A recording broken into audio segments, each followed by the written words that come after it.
Welcome to Life and Love Nuggets, where licensed therapists Brent and Janis Sharp share how you can thrive in your life, your love, and your relationships.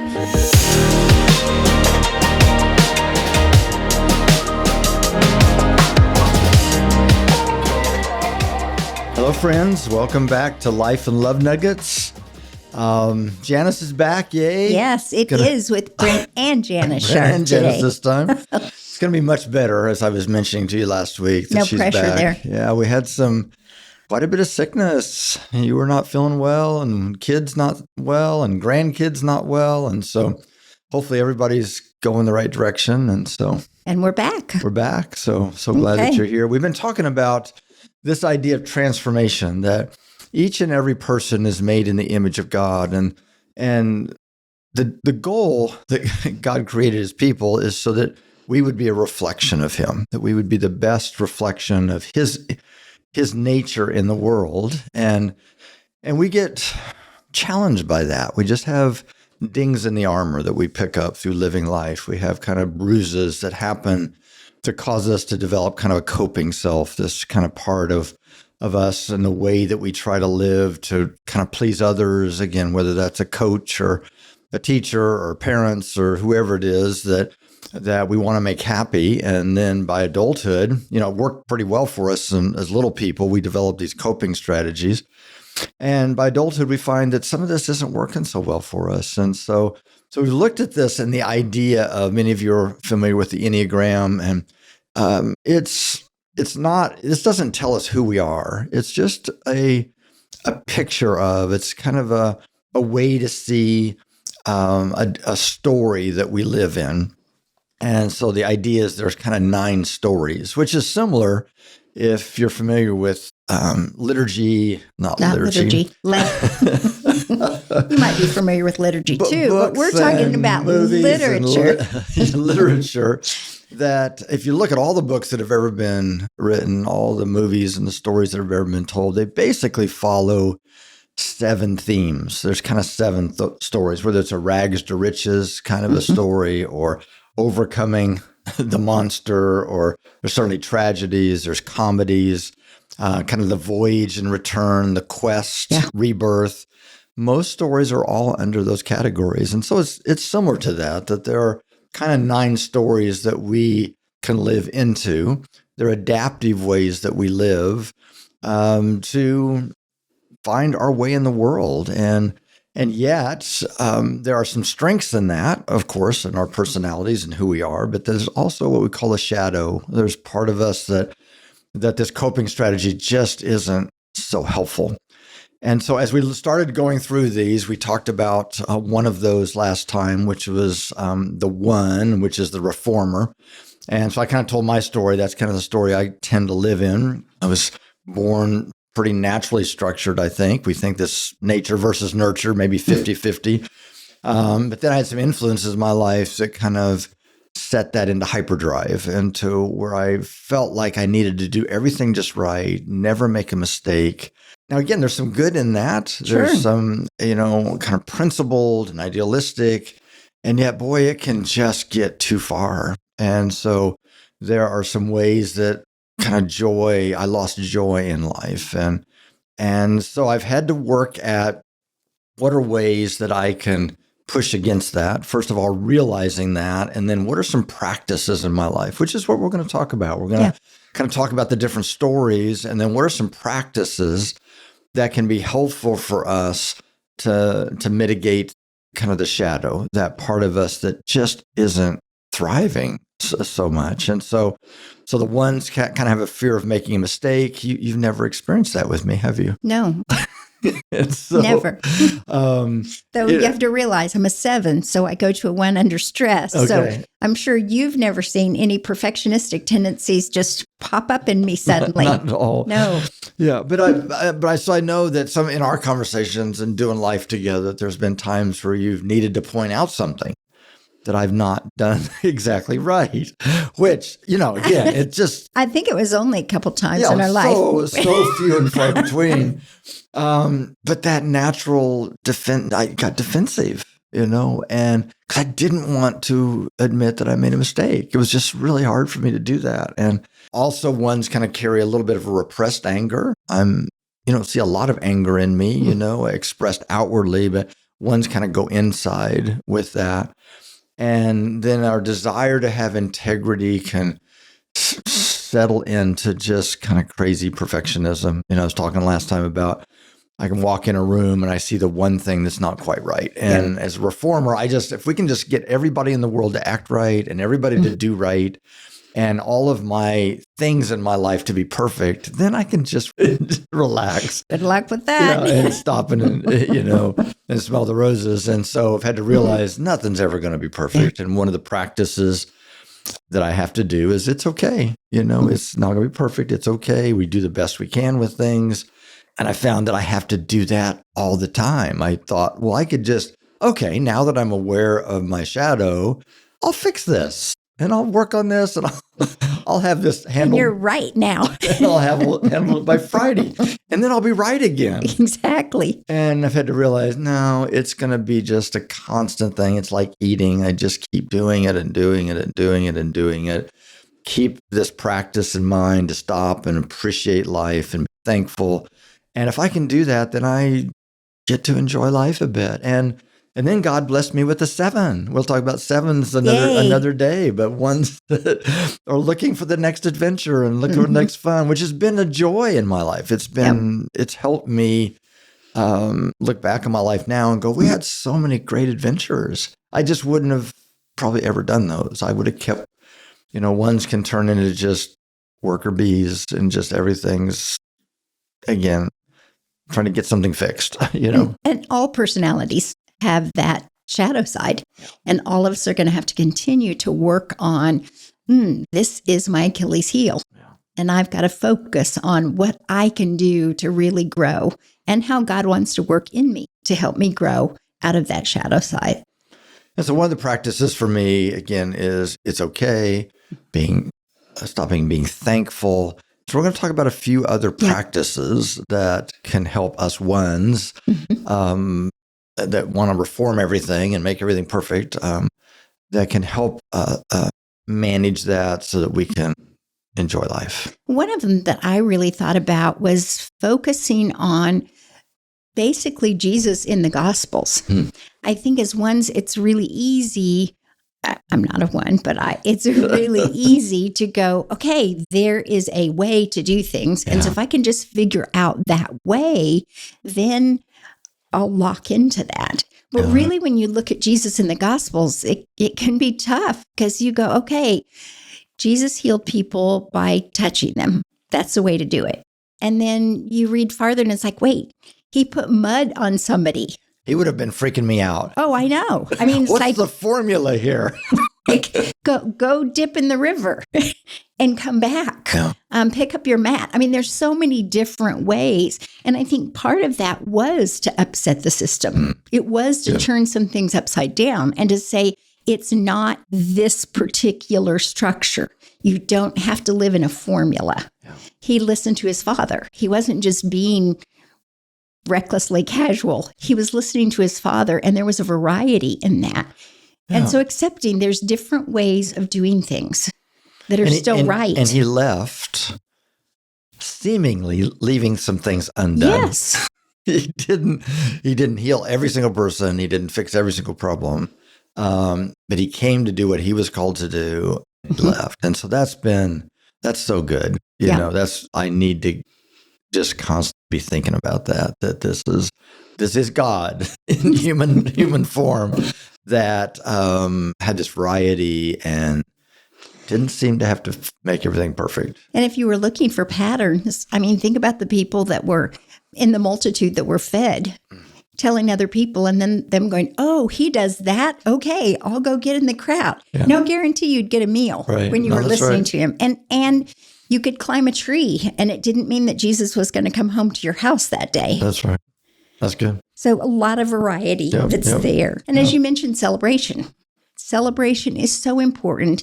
And if you look throughout Scripture, God's people are people of festivals and celebration. Jesus was at a wedding when he did his first miracle.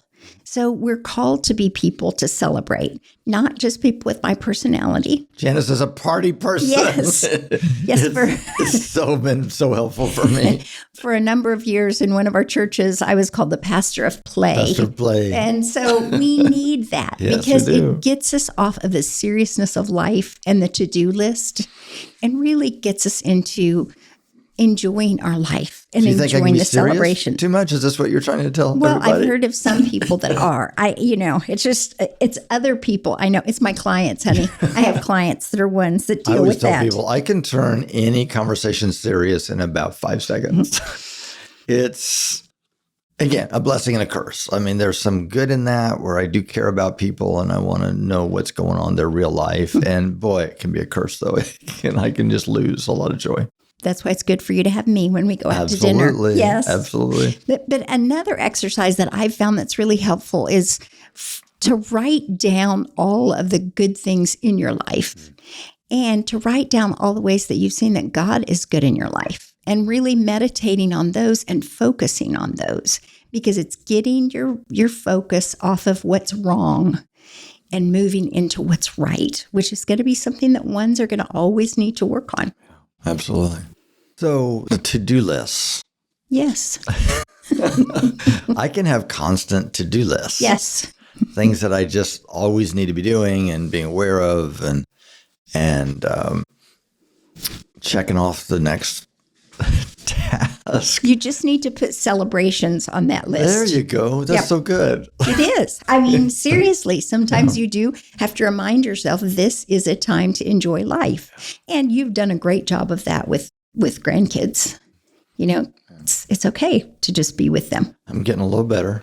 You're doing good. Okay. So all you fellow ones in the world, again, there's a lot of good. It's about expressing that good and then just realizing the extreme of good is going to be a weakness. And these are some practices that can be helpful with that. So the second one is a helper. These are folks that are very caring, they're interpersonal, very loving, empathetic. We see a lot of these in the church world, people just wanting to help and to care. But yet there's a kind of a thing of caring too much, which is kind of the shadow. And so we're not spending a lot of time talking about all the strengths of each of these because we kind of usually know those, and those are wonderful. The thing we usually have to work on is our shadow. And so that's kind of where we're focusing on that. It's not to be a downer, not to look at the negative, but this is how we grow. We grow through recognizing a bit of brokenness and a bit of need. And so there's a general fear in the two. There's a fear of being unloved, that I'm afraid that people aren't going to see that I'm important and necessary. And so they, again, care for others in the hope that they're going to get the same response. It's natural for them to care for others. Yes. But part of that, the shadow is I'm going to do that with the expectation that the people are going to care back for me. Right. And so they deny their own needs because it's just all giving out. I always say they're a little bit like pitchers that are being poured out, and they just get empty real fast. And so this desire to be loved can deteriorate into the need to be needed, So it's the kind of the whole codependency, kind of weakness where I'm not okay unless others are okay with me. So I'm going to do everything I can to make people happy so that then maybe they'll love me back and then I'll be happy. And so that's kind of the weak side. And so I know talking to some twos, I have to talk to them quite a bit about self-care. Yeah. And sometimes, particularly people of faith, look at me like I've lost my mind or I've like grown horns or something. What? Self-care? That's selfish. That's not how we're supposed to be. We're just supposed to be always giving out. And yeah, there's a whole lot of personality types that need to give more because they are too self-focused, but twos can focus too much on the other. Yeah, and it's hard because twos do such a great job of helping. They are so good at complimenting people around them and even anticipating needs of people around them that it's easy for people to kind of, I don't want to say purposely take advantage because it's not purposely, but they they can take advantage of that. And it's easy to not even recognize what all the person's doing because they do it so well and they do it so seamlessly. It doesn't seem like it's work. So it's something we all have to be aware of when we're in relationship with twos. Good. So some of the spiritual disciplines, and I was thinking with spiritual disciplines, we also have to remember that we may mention them for one personality or another, but we all need spiritual disciplines. These all would be good for all of us. Exactly. Yeah. And so it's just being aware that some of these practices that we're talking about would be good for all of us. So you don't have to be this type in order to need this. Yes. Yeah, and a spiritual discipline is just a habit. It's a practice that we do. And sometimes people don't like the word discipline. But it's just practice. Yeah. We're formed by our practices. We're by the things that we do, it forms us into being a certain kind of people. And so if I practice thankfulness and appreciation, it's gonna form me. It's gonna, again, balance that shadow side. So one of the practices that I would say that's good for a two is having someone that they're accountable to.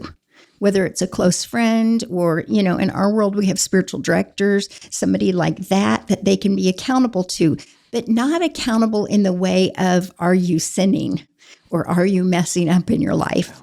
But accountable in the way that they can ask, the friend can say, how are you doing? And help remind them of the scripture that we all talk about is loving your neighbor as yourself. Well, as twos, we need to flip that and go, are you loving yourself as you love your neighbor? That you have... They need to be in balance. Yes. Yeah. Or you get drained dry. And that's hard. That's one of the hardest things for twos is to really take care of themselves and to recognize it's okay to have limits. It's okay to have boundaries. So it's having that accountability that someone will help them look at how they're doing and reminding them that they are a beloved child of God too. Yes. That they are worthy of having love and attention and care. And sometimes they have to be their own best friend. They have to take care of themselves like they would take care of somebody else. But that's hard as a two because you're so used to always putting people first that you tend to back away from that. In the midst of helping, sometimes we have to ask ourselves, if we were to, am I losing myself? Or our friend says, are you losing you in doing all this? Yeah. Are you still aware of who you are? And are you valuing yourself for who you are? Yeah, God's best is that we be the brightest reflection of Him possible. And twos can kind of meld into others. They lose themselves in the relationship with others. And so they're not as bright, of a reflection as they're supposed to be. Right. And so it's not selfish. We have to keep reminding them. That's why they usually need a person in their life who goes, no, this is not selfish. You need to do this. My wonderful, amazing 91-year-old mother is a two. And she just thinks about others all the time. And I have to go, Mother, what do you want? Yeah. Is it whatever you kids want? Just I want to know what you want. Yeah. And so it's a amazing thing. It's an amazing gift to care that much.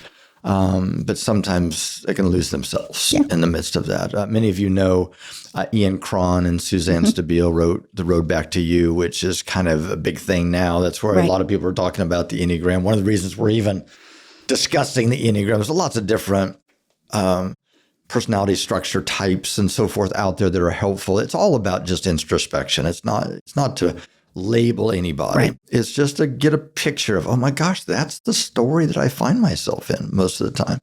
And so this is one of the most accessible things going on in our culture right now because everybody's kind of talking about it. So that's why we think it's helpful to talk about. But they wrote this book, The Road Back to You, and Suzanne self-describes as a two. And one of the things a discipline that she has had to, a practice that she's had to adopt, because she gets asked, I mean, these are incredibly talented people, and they get asked to do stuff all the time. Will you speak at this? Will you come to do a workshop here or whatever? And she's learned to stop and go, is that my work to do? and really ask God, is that my work to do? And sometimes it is her work to do. And she goes, okay, I think this is what I'm supposed to do. But sometimes like, no, that's actually somebody else's work to do. If I do that, then somebody else is not going to do what they're supposed to do. Mm-hmm. And so that's just been a good, healthy practice to stop, where before she'd just say, yes, I'll do that. Mm-hmm. But if she stops and considers it and asks God for kind of confirmation about that, that keeps her healthy. So that's a good practice for twos. Absolutely. Lisa Turkist, probably about 5 years ago, wrote a book called The Best Yes. Mm-hmm.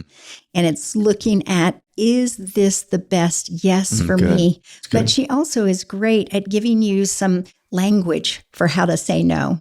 One of my favorite things is, my heart says yes, but my head says this isn't for me to do. That's good. And that's just so good to have that language.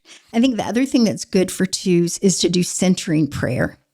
Prayer where you just get quiet and it's just you and God, and you're focusing on just being in his presence and just receiving that sense of grace. And it's hard for twos, I think, because I should be getting this for somebody else. Yeah. Or is it really okay for me to just sit quietly with God? But you need that. You need that because you need to be reminded that you are loved by God, that you are valuable, and that he wants to be with you and to care for you. I think, as you were mentioning, it's easy for twos to get in to do things that maybe they shouldn't be doing.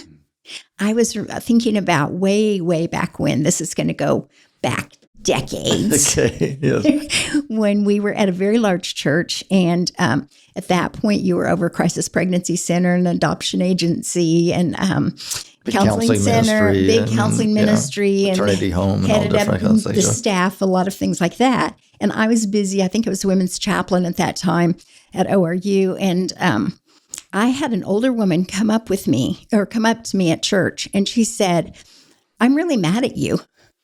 I didn't know her that well. Uh-huh. I'm like, what could I possibly have done to offend her? And I said, "I'm so sorry. What did I do?" And she said, "You took dinner to so-and-so when they were sick." And I was like, yeah. I mean, was there something wrong with it?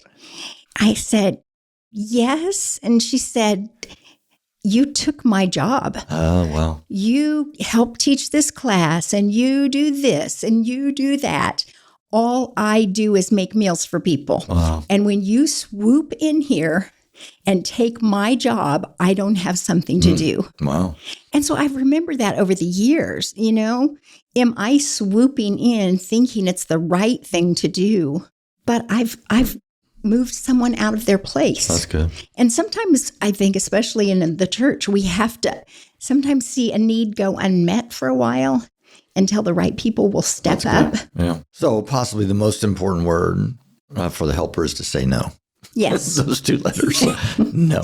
No. And boundaries aren't wrong. Yes. They aren't selfish. They're not evil. And that you are as valuable as everybody else, and you can't take care of everybody else unless you're taking care of you, not fully. Yeah. I always say to twos, they're kind of a spectrum. There's, on one end of the continuum, there are people that are just selfish. They think about themselves all the time and don't even give a thought to anybody else. Right. And then there are those on the other end of the spectrum that all they think about is others, and they forget themselves. And I tell twos, it's not possible for you to ever be on the other end. I mean, we're just trying to get you just to move up just slightly, towards center ground there. But they're so concerned that somehow this is selfish. I always laugh with twos when they're like, "I think I'm being selfish." Yeah. And that's where I laugh and go, it's impossible. That's right. It's just literally impossible. Yes. So the threes, the achievers. Now, these are some of the strongest leaders we see in the world, and they are go-getters. They're busy. They're active. They're always doing things, very success-oriented, some of our great leaders and pioneers. So we need, again, all these are wonderful. They're all important and all valuable. But they come with a shadow as well. They have a fear of being without value. So they feel like they need to earn it. I was talking to three the other day and felt like something was happening in a new relationship. And it was like, I just don't know what I'm worth here. I wasn't doing enough to really feel valued. in this. And it's like, okay, why do you have to do something to be valued? That's just a foreign concept, just like trying to tell twos to do self-care, trying to tell threes that if they're valuable, even if they don't do something, it's just like a foreign concept.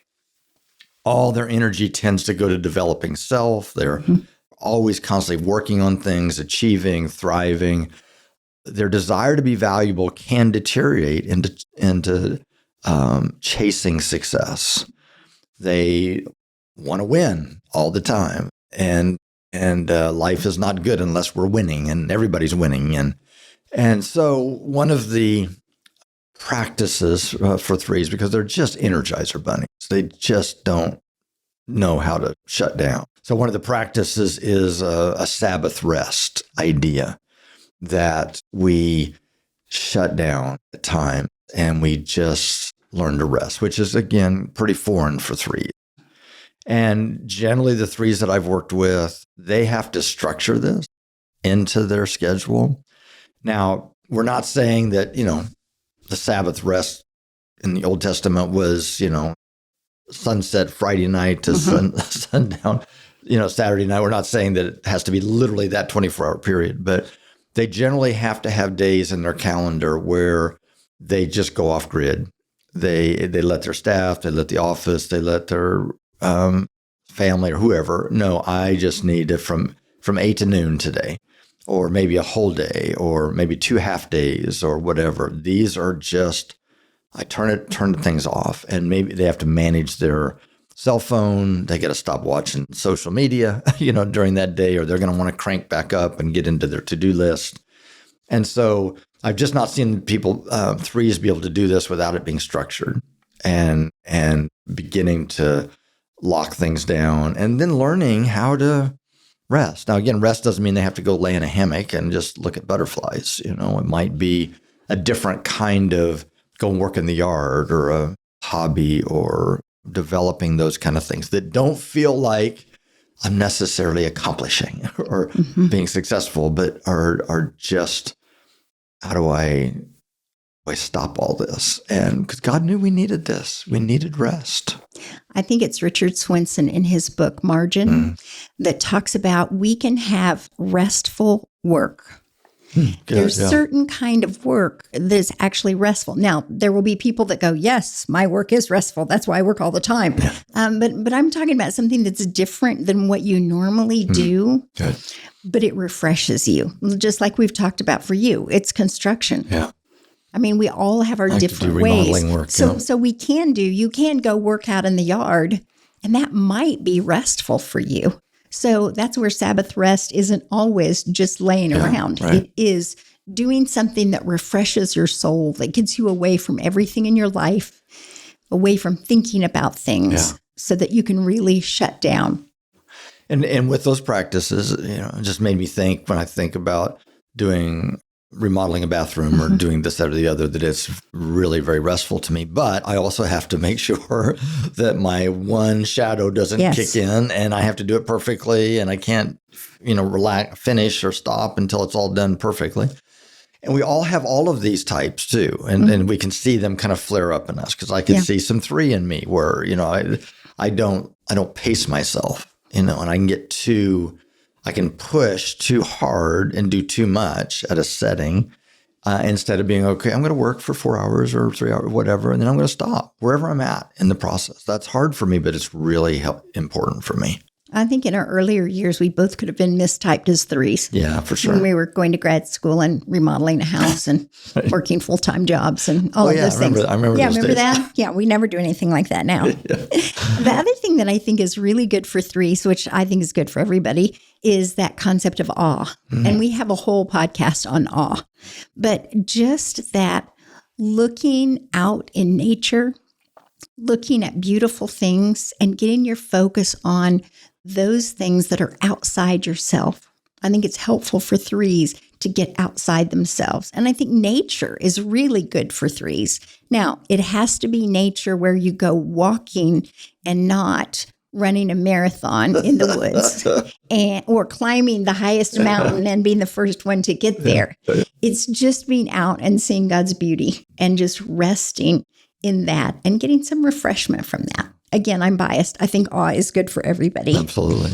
I think it's also good for threes to schedule regular time with God. Put it in their calendar, keep it there, but have it as a time where they just sit with God for themselves and not as a business relationship. It's easy, we've talked about before, it's easy for pastors to get in a business relationship with God where I'm meeting with you because I got to speak on something. Right. And of course, we have to do that, but we also have to have that time with God that's just for us and just connecting with God, even if it feels like you're not getting anything out of that time. Yeah, that's good. Yeah, and it usually has to be, the whole idea of fixed is kind of, I think, the key. It needs to be structured because I think for threes, prayer time, study, scripture time of just getting out in nature or whatever, again, it can turn into a to-do list then, and during that process, I'm checking something off, right? Or if I don't have it structured where I do it for these 30 minutes or this period of time, then my to-do list will just take over for the day. And it'll be late at night and I go, oh gosh, I just didn't have any downtime today where I was listening and meditating. And so it usually has to be a more of a structure. I also think fellowship is good for threes. I think church fellowship, obviously, but friendship, social interaction. I think it's really good for threes to have that so that they're not accomplishing something all the time. And it's helpful for them to be with people that aren't threes, people that aren't as goal-oriented, to go, you know what, they have good lives too, and have some of that influence to help balance them in their lives. Yeah, as long as they don't turn into it being a marketing experience or I'm marketing my next project or trying to sell people on something or whatever. And so, or did I spend enough time with friends that I can check this off that I succeeded at the social thing? Yeah, right. Yeah, I think another thing for threes probably, and again, it's good for all of us, is simplicity. I don't have to have the next biggest thing. I don't need to have the nicest thing of this. It's okay to live with what I have. Good. It's okay to not be constantly moving up a notch, but to find contentment in where I'm at. Very good.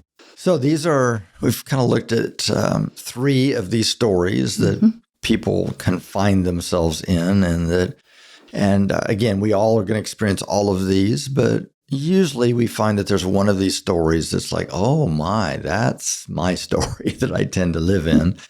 And again, there's a lot of good. Yeah. And it can be mostly good. The qualities and characteristics of these expressions can be mostly good, but it's that part that is extreme or that it can deteriorate into that we're trying to pay attention to today and develops, again, some practices that can form us, kind of pushing against the natural stream of our personality, and that can form us into being healthier and being able to thrive. Because we'll see some of these practices that are easy for us to do. It's like, oh, yes, I can do that. Yeah. That's serving. A 2, it's going to be natural for them to serve. Yes. Some of them are going to be very natural, and we go, yes, I'm very good at that. But it's usually the ones that are like, that's kind of hard for me. Those are the ones that really transform us. Those are the ones that help us deal with our stuff. And so that's why I encourage people as they're listening or as they're studying spiritual disciplines or the Enneagram to say, okay, maybe God is speaking to me through some of the ones. And that may be exactly what he wants me to be doing, even though it's really hard. Yeah, we find that even when people are studying the Enneagram, it's usually the one that we hate. It's like, oh, that's probably me, but it's the one I don't like so much, And so we leave you today with the challenge of go do stuff that's not fun. Go do stuff that's hard. And simply start one of the new practices in your life. Next time we're going to pick up with another 3 of these and look at those and what are some practices for them. But until then, blessings to you. We trust that you'll go in peace. The Life and Love Nuggets podcast should not be considered or used for counseling, but for educational purposes only.